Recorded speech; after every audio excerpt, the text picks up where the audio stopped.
tous et bienvenue dans notre vidéo de fin de semaine. Qui dit fin de semaine dit bilan et dit ouverture d'une nouvelle semaine. Je suis super contente de vous retrouver. Je remercie tous ceux qui ont visionné mes vidéos, tous ceux qui se sont abonnés. Vous êtes de plus en plus nombreux et ça fait super plaisir. Merci aussi pour vos commentaires. Comme vous le voyez, j'en ai tenu compte. Pas de musique de fond aujourd'hui sur la partie vidéo. Voilà. Alors, on va faire le bilan de la semaine. Vous voyez qu'on a un petit peu changé de décor. Je me suis dit que ça renouvelait un petit peu le fond de cette vidéo. Et puis, nouvel accessoire que j'avais montré dans un short. Donc, ce portefeuille que j'ai acheté et dans lequel j'insère mes petits intercalaires que j'ai fabriqués moi-même avec du canson, un truc tout simple. Bon, j'ai vu qu'il y en a beaucoup qui se font plaisir en achetant des intercalaires proposés par des budgéteuses. Ça peut être une solution. Moi, vous savez, je bricole des trucs et puis on voit comment ça marche. Et voilà. Alors, qu'est-ce qu'il y a au bilan de la semaine? Donc, tout d'abord, dans l'onglet courses. Alors, dans l'onglet courses, nous avons tadam, un billet de 5 € pour le défi des 5 €. Donc, je vais le mettre de côté tout de suite. Et puis, vous voyez, il restait des petites pièces qui iront aussi au défi, donc dans le pot en verre. Je dois dire qu'on a fait une très bonne semaine du point de vue des courses. J'avais fait pour une cinquantaine, un peu plus d'une cinquantaine d'euros pour les achats au supermarché à Leclerc. Et ça nous a duré bien une bonne partie de la semaine. Hier, j'ai fait une petite rallonge. Et j'avais pris un dessert plaisir aussi, je ne sais plus quand, avant-hier. Donc globalement, on s'en est quand même très très bien sorti.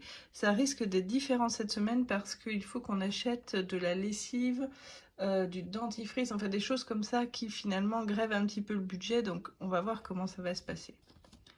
Du côté des chats, j'ai fait l'essentiel de leur achat du mois. Il faut encore que je rapporte 2 paquets de litière, donc comme c'est assez lourd, je ne l'ai pas encore fait. Puis j'avais voulu tester celle de Leclerc, qui est pas mal. Avant, on prenait la Katsan. Alors, je sais pas trop quoi faire, mais j'ai l'impression qu'un de mes chats, ça le fait éternuer. Donc, c'est du Leclerc. Donc, on va voir. Donc pour ça, pour 2 paquets de litière et éventuellement une petite rallonge de pâté fraîche, je n'aurai pas besoin de plus que le billet de 10 €. Donc je m'étais trompée et donc je vais aller replacer 20 € que je vais mettre probablement dans un budget d'économie, mais on va voir ça tout à l'heure ensemble sur les économies du mois et enfin du mois, oui, pour le mois et pour l'année. Voilà, donc je mets de côté.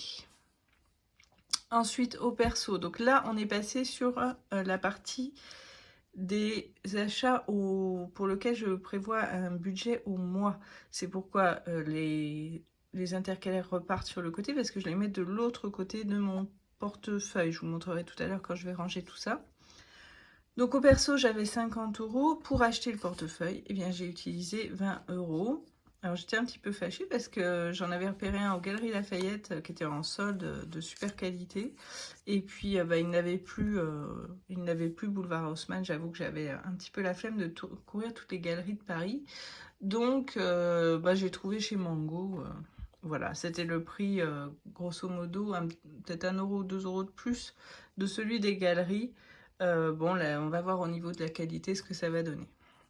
Ça, il faudra vraiment qu'on fasse une vidéo là-dessus. D'ailleurs, le prix, la qualité, est-ce qu'il y a un vrai lien ou pas? On en parlera parce que vous pouvez trouver de la qualité à bas prix et de la drouille très chère et inversement. Alors, donc du coup, il me reste 30 € pour le mois. Très bien. Côté shopping, je n'avais mis qu'un billet de 20 €.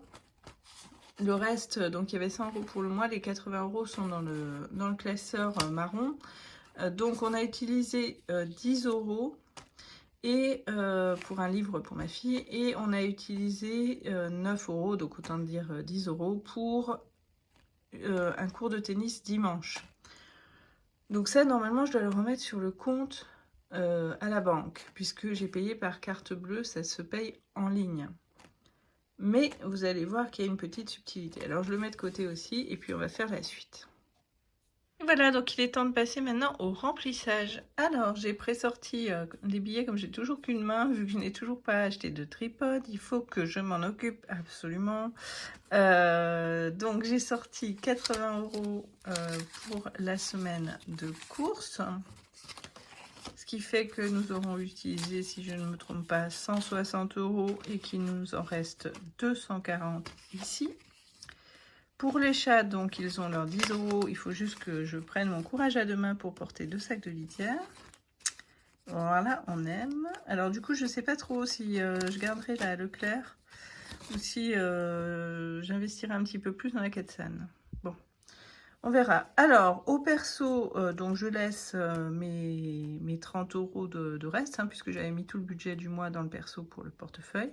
Et d'ailleurs, ce que je pense faire, c'est reconvertir cette enveloppe pour autre chose, puisque du coup elle restera vide tout le temps finalement, puisque je mets le mois entier au perso dans mon portefeuille, donc ça sert à rien d'avoir. Je ferai ça tout à l'heure.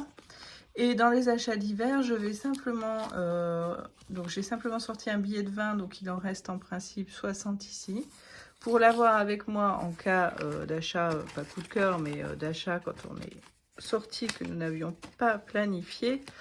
Et voilà, et si nous prévoyons de faire un achat supérieur à 20 €, bien sûr, je sortirai en conséquence de l'enveloppe qui, elle, par contre, du coup, reste pleine.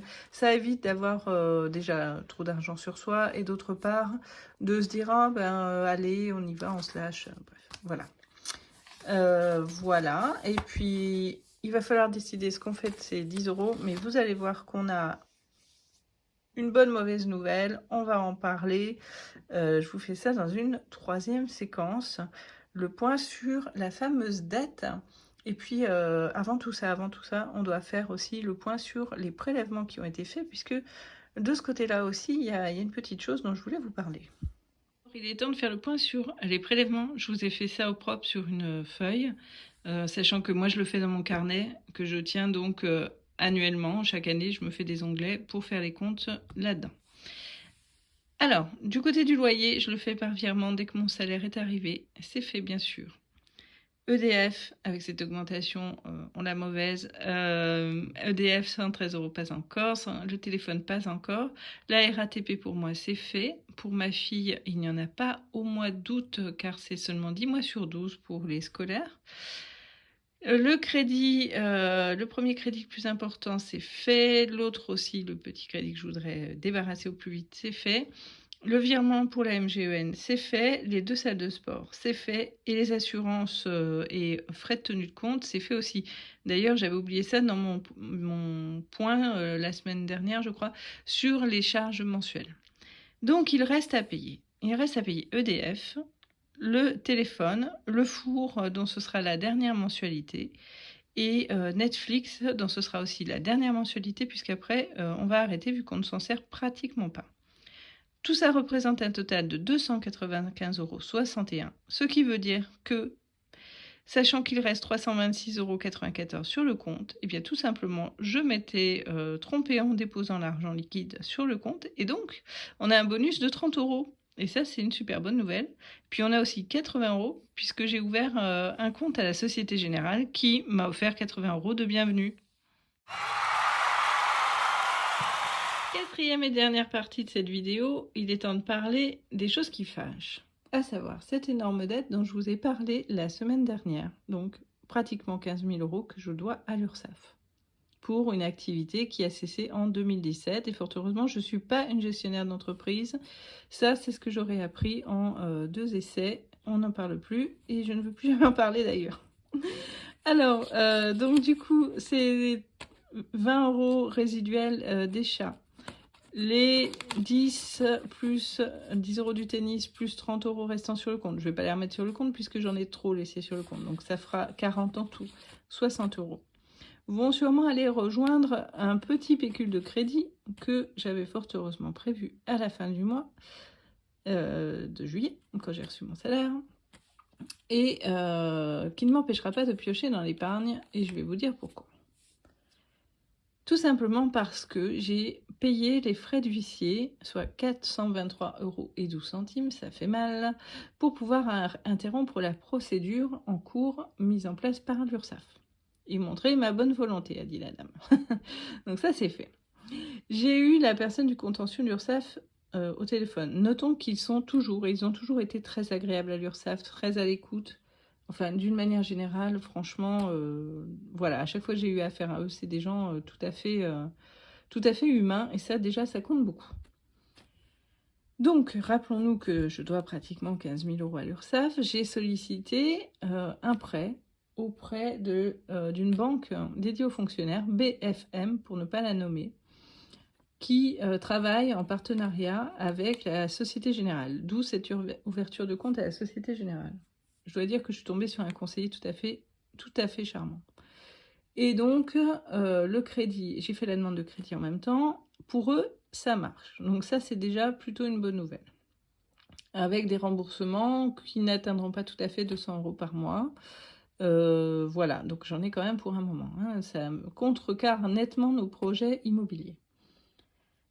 Autre possibilité, qui est à l'étude en cours, c'est de payer directement à l'URSSAF. Donc ça, on va voir.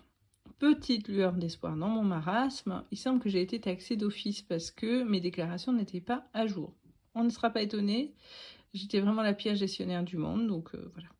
Donc je lui ai recommuniqué tous les chiffres pour les années concernées et elle va recalculer tout ça. Donc franchement, j'espère qu'elle va recalculer à la baisse. De toute façon, a priori, ça peut pas être pire. Voilà. Et que donc on va gagner un peu de temps, un peu d'argent et un peu de temps sur le remboursement.